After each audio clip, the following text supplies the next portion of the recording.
mo bang gamit lamang ang dahon ng laurel ay pwede tayong magkaroon ng swerte sa ating buhay? Isang piraso ng dahon ng laurel ay susulatan mo lamang ng simbolo ng fehu. Ang simbolo ng fehu na yan ay nagbibigay ng abundance, prosperity, and success sa ating buhay.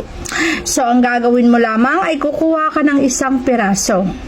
Sa isang piraso na yan ay kukuha ka at susulatan mo ng simbolo ng fehu. Ganyan ang pagsulat ng simbolo ng fehu. Pwede mo tong ilagay sa likuran ng cellphone mo, okay?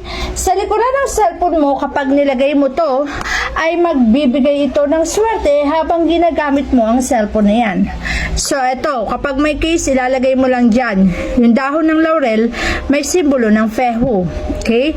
Habang nandyan yan sa cellphone mo at gamit-gamit mong cellphone na yan, magbibigay ito ng malakas atraksyon pagdating sa larangan ng kaperahan, swerte at blessing ay mapapasayo.